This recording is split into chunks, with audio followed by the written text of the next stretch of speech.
ये पक्की इंफॉर्मेशन के ऊपर ये सारा मूव करके वहां तक पहुंचे थे। इस दौरान पुलिस क्या कर रही थी, इस दौरान सीआईए क्या कर रही थी, इन्वेस्टिगेशन की टीमें क्या कर रही थी, ऑपरेशन क्या कर रहा था, ये सारे मैं आपको डिस्कस करता हूं। लेकिन अहम मुद्दा तो यही था ना कि बेटे पर शक कैसे पड़ गया, और पुलिस सारी अपनी तहकीकात कर रही है तो एक एसएचओ डायरेक्ट पहुंचता है और बच्चे को सलाम दुआ करके कह रहा है कि फिर आपने सीआईडी के ड्रामे तो देखे होंगे। और बच्चा चौंक गया, कयूम खान चौंक गया। और ये कयूम खान नमाज जनाजा पढ़ा रहे थे। मैं उस मस्जिद में मौजूद था वलेंसिया टाउन में जब ये नमाज जनाजा पढ़ा रहे थे, और जब नमाज जनाजा के लिए ये ऊंची ऊंची रो रहे थे तो खुदा जानता है मुझ तक वो वाइब नहीं आ रही थी, इनके दुख की, इनके गम की, मुझ तक वो वाइब ट्रैवल नहीं कर रही थी। बाद में वाकयात में मुझे पता चला कि मुझ तक वो वाइब क्यों ट्रैवल नहीं की। एक कातिल जनाजा पढ़ा रहा होगा तो जनाजे में हर आंख अश्क बार उसकी वजह से नहीं होगी, उसके धाड़ने की वजह से नहीं होगी। वो धाड़ धाड़ के रो रहे थे, ऊंची ऊंची रो रहे थे, और थ्रू आउट हिचकी बंदी हुई थी उनकी, रोने का ये आलम था उनका। फवाद चौधरी उधर खड़े थे, पीटीआई के बड़े बड़े नाम उधर आए हुए थे, मुजीबुर रहमान शामी साहब उधर मौजूद थे जनाजा पढ़ने वाले लोगों में, शहर की अशराफिया वहां मौजूद थी। तो अब आप आ जाइए कि ये एसएचओ कैसे यहां तक पहुंच गया। पुलिस क्या इन्वेस्टिगेट कर रही थी, पुलिस कहां तक पहुंची थी, और बेसिकली सीआईए को क्या क्लू मिल चुका था, और उस क्लू के नतीजे में सीआईए क्या ऑपरेट कर रही थी, वो एक अलहदा टॉपिक है जो इसके साथ ही हम बयान करेंगे पैरेलल इन्वेस्टिगेशन में। एक तो देखें ना, ब्लाइंड इन्वेस्टिगेशन है। ब्लाइंड इन्वेस्टिगेशन में आप क्लूज इकट्ठे करते जा रहे हैं, जोड़ते जा रहे हैं सीनरी को पूरा करने के लिए, पिक्चर क्लियर करने के लिए। लेकिन यहां तो सूरत हाल और है, यहां तो ब्लेसिंग हो गई है एक एसएचओ के ऊपर कि वो बैठा है अपने स्टेशन में, तो एक इन्फॉर्मर उसका जो बड़ा डीप रूटेड आदमी है पाकिस्तान का, वो इन्फॉर्मर खुद चल के उस तक पहुंच जाता है और उसको जाके कहता है कि हाँ भाई फिर पकड़वाऊं, किसने मरवाया है। एसएचओ ने कहा सर मैं समझा नहीं आपकी बात। उसने कहा मैं बताऊं आपको कैसे हुआ है।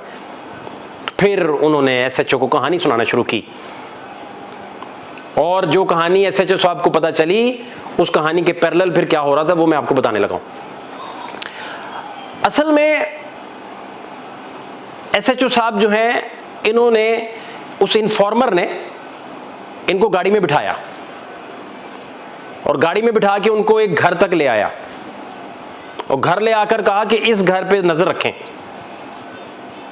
इस घर पे आप नजर रखें।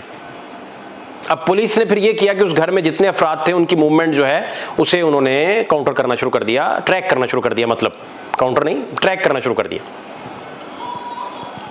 उस घर में जिस वो टावर के साथ कनेक्टेड था घर, उसको जब आपने रखा अपना रैकी वाली फेज में और रैकी वाले फोल्डर में रखा, तो वहां से एक कॉल रिसीव होती है जो अपने किसी दोस्त को कर रहे हैं। कई कॉल्स उन्होंने की हैं, शहरयार मॉडल हैं, और मॉडल जो हैं वो कयूम के दोस्त हैं, और शहरयार के जो वालिद हैं वो पाकिस्तान के सबसे बड़े गाड़ी चोरी के सुपरस्टार हैं। ये पुलिस जराए जो हमें बता रहे हैं, जो हमें पता चला वो 100 से ऊपर उन पर गाड़ी चोरी की एफआईआर्स हैं। तो शहरयार मॉडलिंग करते हुए उनके कोई जैकपॉट लगा हुआ था कि शायद ड्रामों में आने वाले थे, या कोई उनका ड्रामा शायद कोई रिकॉर्ड भी हो रहा था, कुछ इस तरह की सूरत हाल थी। पुलिस के मुताबिक शहरयार पार्टी बॉय है, पार्टियां करता है, और पुलिस के मुताबिक शहरयार जो है वो कयूम खान से बड़े अरसे से पैसा खा रहा है, और बड़ी मछली उसके हाथ जब आ गई है तो उसने मान लिया है कि इस बड़ी मछली को कत्ल करवा दें। खानदानी बिजनेस कार चोरी है, वालिद कर रहे हैं, चचा कर रहे हैं पुलिस के मुताबिक। लेकिन उन सारी 100 एफआईआर्स में किसी जगह मर्डर या सुपारी लेना नहीं शामिल। शहरयार की फैमिली में, खानदान में किसी ने, और शहरयार का ताल्लुक विहाड़ी से है। अब गाड़ी इन्होंने जो यूज की वो विहाड़ी से यूज की। गाड़ी लेना किराए पर बड़ा लंबा फेज होता है, तो वो क्योंकि गाड़ी चोरी करने में और सारे काम में, और चोरी के बाद खुद को छुपाने में, आइडेंटिटी करने में, लेयर दर लेयर आइडेंटिटी के ऊपर लेयर्स लगाते जाएं तो वो आइडेंटिटी आपकी नहीं पता चलती चौथे हाथ जाके। तो असल क्लू पुलिस को इस इन्फॉर्मर से पहले जो मिल चुका है, बेसिकली वो मिल चुका है कि गाड़ी का ये नंबर जब चेंज करते हैं तो वो क्लू मिल गया कि गाड़ी नंबर चेंज हुआ है। असल नंबर जब पुलिस तक पहुंच गया क्योंकि गाड़ी ट्रैक आपने की तो विहाड़ी तक जिन जिन कैमरों में आई, जिन जिन गलियों से गुजरी, जहां जहां से गुजरी, उसका जब डाटा आपने इकट्ठा किया तो वो सारी चीजें बता रही थी कि गाड़ी जो है रजिस्टर्ड है विहाड़ी में। आप विहाड़ी चले गए, पुलिस विहाड़ी चले गई। विहाड़ी से पता चला कि ये तो सज्जाद ने गाड़ी किराए पर ली है, जो शहरयार का वालिद है, जो मॉडल है शहरयार, और कयूम के दोस्त हैं, कयूम खान के ये दोस्त हैं बड़े करीबी, और पैसा खा रहे हैं बड़ी अरसा से उससे। अब वहां से कहानी शुरू होती है। गाड़ी जब ट्रेस हो गई, गाड़ी के ट्रेस होने ने अंदर बैठे शहरयार को, जो घर के अंदर मौजूद था, उसे पैनिक कर दिया। पुलिस राय ने बड़ी तस्दीक से ये कुछ बातें हमें बताई हैं। वो जब पैनिक हो गया तो उसके घर के इर्द गिर्द पुलिस आना जाना शुरू हो गया। पुलिस आ रही है, पुलिस आ रही है, लोग मुख्तलिफ जराए से तहकीक कर रहे हैं। अभी शहरयार के घर पुलिस ने छापा नहीं मारा, और अभी वो इन्फॉर्मर जो है वो भी एसएचओ तक नहीं पहुंचा। ये उससे पहले 24 घंटे पहले के वाकयात है। शहरयार जब पैनिक कर गया तो शहरयार फिर कुछ कॉल्स में अपने कुछ दोस्तों के साथ टेलीफोनिकली रोया, और उसने कहा मैं कहां फंस गया हूं, मुझे बचा ले, मैं कहां फंस गया हूं। ये रोना और इस तरह की कॉल्स जब ट्रेस हुई और पुलिस ने इसका एनालाइज किया और डाटा को, फिर एक बात और बड़ी अहम थी। पुलिस ने जब इन्फॉर्मर घर बता चुका था, दूसरी सीआईए की टीम गाड़ी को लेते लेते उस घर पहुंच चुकी थी। अब ये टीम अलहदा काम कर रही है, वो टीम अलहदा काम कर रही है। ये टीम जाके एक हो जाएगी, एक जगह पे, एक नुक्ते पे जाके ये टीम एक हो जाएगी। फिर वो सीआईए के सुपरस्टार बीच में आ जाएंगे। वो किस तरह आए वो भी मैं आपको बताता हूं। अब जनाब, एक नंबर जो है विलेंशिया टाउन आता है विहाड़ी से मूव करके और वापस विहाड़ी चला जाता है। वो नंबर राब्ते में है शहरयार के, और शहरयार राब्ते में है कयूम के।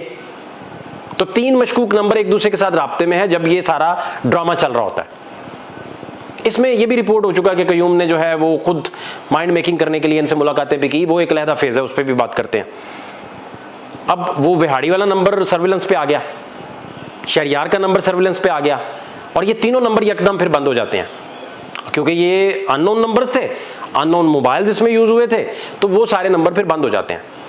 इसमें इस वाक़े के कुछ बाद शहरयार का नंबर ऑन होता है, लेकिन उसके वालिद जो सजाद है उनका नंबर फिर ऑन नहीं होता, आज के दिन तक ऑन नहीं होता। शहरयार का नंबर ऑन होता है, वो वलेंशिया से निकलता है और बहरिया आ जाता है। कोई पार्टी यहां चल रही है, पुलिस उसे फॉलो कर रही है। पुलिस ने शहरयार से मुतल्लिका हर उस बंदे को इन्वेस्टिगेट किया है जो वो भागने के बाद अब तक जिन जिन लोगों से मिल चुका है, और पुलिस ने कुछ ऐसे लोगों से भी राब्ता किया जिन लोगों से पता चला कि शहरयार उनके सामने क्या रोता रहा। अब ये जो इन्फॉर्मर एसएचओ को घर तक ले आए हैं, ये इन्फॉर्मर बेसिकली वो शख्स है जिस तक खबर उड़ती अड़ती पहुंच गई कि शहरयार अपने दोस्तों के सामने रो रहा है।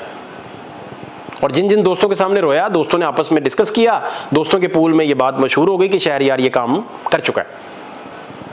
यहां से पुलिस आती। अब दूसरे फेज में जब एसएचओ उससे कह रहा है, और एसएचओ उससे कह रहा है कि आपने सीआईडी कभी देखा होगा, ये कह के एसएचओ साइड पे आया, और एसएचओ शहरयार ने अपने मुतल्लिका एसएसपी को टेलीफोन किया और उनको कहा कि बंदा यही है।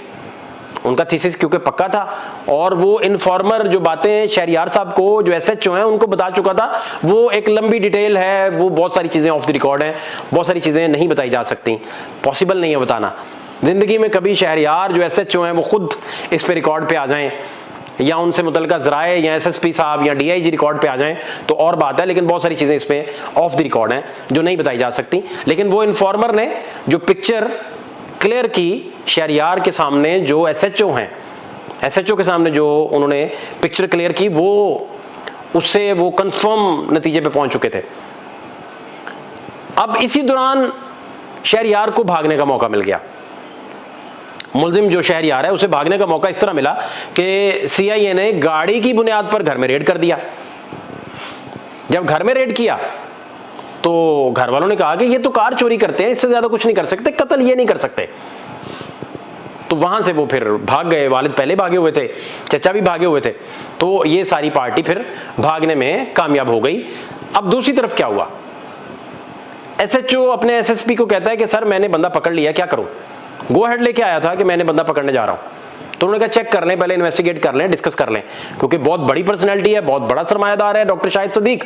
तो उसके बेटे को इस तरह हाथ डालना और बाद में ब्लफ निकले, गलत निकले, तो फिर फायदा कोई नहीं। पुलिस का कहना था कि पहले शहरयार को आप गिरफ्तार कर लें, तो पक्के पैरी फिर शहरयार के बाद आप कयूम को गिरफ्तार कर लें। सिंपल सी बात है।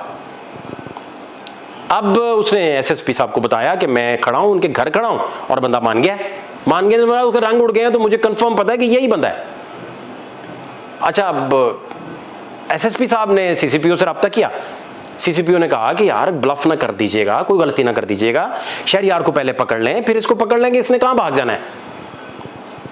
अब एसएचओ जो है दादा साहब, दादा दरबार एसएचओ जो है, उसने मोहम्मद अली भट्ट जो सीआईए के सुपरस्टार हैं उनसे डिस्कस किया, क्योंकि वो मोहम्मद अली भट्ट साहब के साथ काम कर चुके हैं, सीआईए में थे, शहरयार जो है एसएचओ।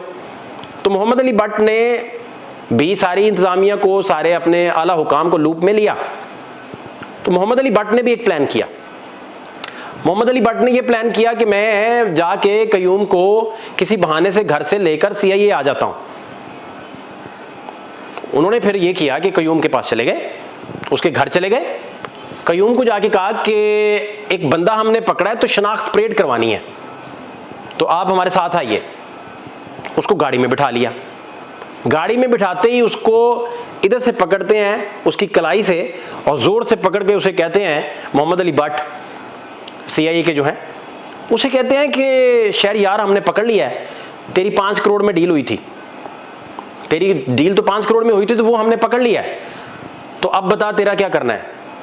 तो कयूम फूट फूट के रोना शुरू कर दिया, क्योंकि एसएचओ पहले ही एक उनको जाकर बता चुके थे कि सीआईडी ड्रामे आप देखते होंगे, तो फिर उसमें बेटा भी होता है, उसमें बेटा बाप का कातिल भी निकलता है, और जायदाद के तनाज़े भी निकलते हैं, दौलत के मसाइल भी निकलते हैं, वगैरह वगैरह। तो वो उसने रोना शुरू कर दिया ज़ारो कतार, और कन्फेशन कर ली। अब मोहम्मद अली भट्ट उसे सीआईए लेके जा चुके थे, और फिर आला हुकाम को बताया कि वो तो कन्फेशन कर गया। तो ये ड्रॉप सीन हुआ कन्फेशन का। असल में किसी स्टेज पे जो शाहिद सदीक है, उनका बेटा नहीं माना, या उसने कोई क्लू नहीं दिया। वो कहता था इनको मरवाया है, पीटीआई के थे, ये प्रेस कॉन्फ्रेंस नहीं करते थे, बहुत सारे दुश्मन थे, हमें कॉल्स आती थी। तो बेसिक पैनिक वो कर गया जिसने ये सारा टास्क अपने जिम्मे लिया था। फिर जो शहरयार है वो क्या स्टोरी सुनाता रहा, वो अपने दोस्तों में या इधर उधर ये स्टोरी सुनाता रहा कि मैंने तो वो 1 करोड़ रुपया उन्होंने निकलवाना था बैंक से, तो हमने, या 50 लाख निकलवाना था, तो वो हमने डिकेटी करनी थी, तो वो हमने आधे आधे करने थे। तो बेटे ने जनवरी में भी हमला करवाया था। वो केस जो है अभी उसका कोई क्लू नहीं है। जो पुलिस हुकाम से मेरी बात हुई उसमें अभी कोई क्लू नहीं मिला। इन्वेस्टिगेशन में कयूम ने जो है वो इन्वेस्टिगेट के दौरान मान लिया हो तो कोई अलहदा बात है। तो ये बात शहरयार मुलजिम जो है वो अपनी सारी कहानी में सुनाता रहा कि मैं तो बेसिकली, हम तो चाहते थे कि पैसा ग्रैब कर लें और ये वो दिस एंड दैट। फिर वो उसकी गर्लफ्रेंड की कहानियां आई कि वो 13 करोड़ की कार मांग रही थी, उसको दे रहा था। पुलिस का अभी भी ख्याल है कि ये मामला इतना सादा नहीं है, इसमें बहुत सारे मरकजी किरदार शायद और भी हैं जो इन्वेस्टिगेट होंगे आने वाले दिनों में। लेकिन इस सारे मामले का हीरो जो है वो पुलिस का एसएचओ शहरयार दादा दरबार जो अपनी ड्यूटी कर रहे हैं, कि उन तक ये स्टोरी पहुंची, और इस क्लू को उन्होंने यूटिलाइज करते हुए पुलिस की सारी जो इन्वेस्टिगेशन है उसका रुख बदल दिया। क्योंकि पुलिस अगर सीआईए भी थी तो वो गाड़ी तक पहुंची थी, और गाड़ी शहरयार के घर पहुंची थी, इससे आगे कुछ पता नहीं चल रहा था।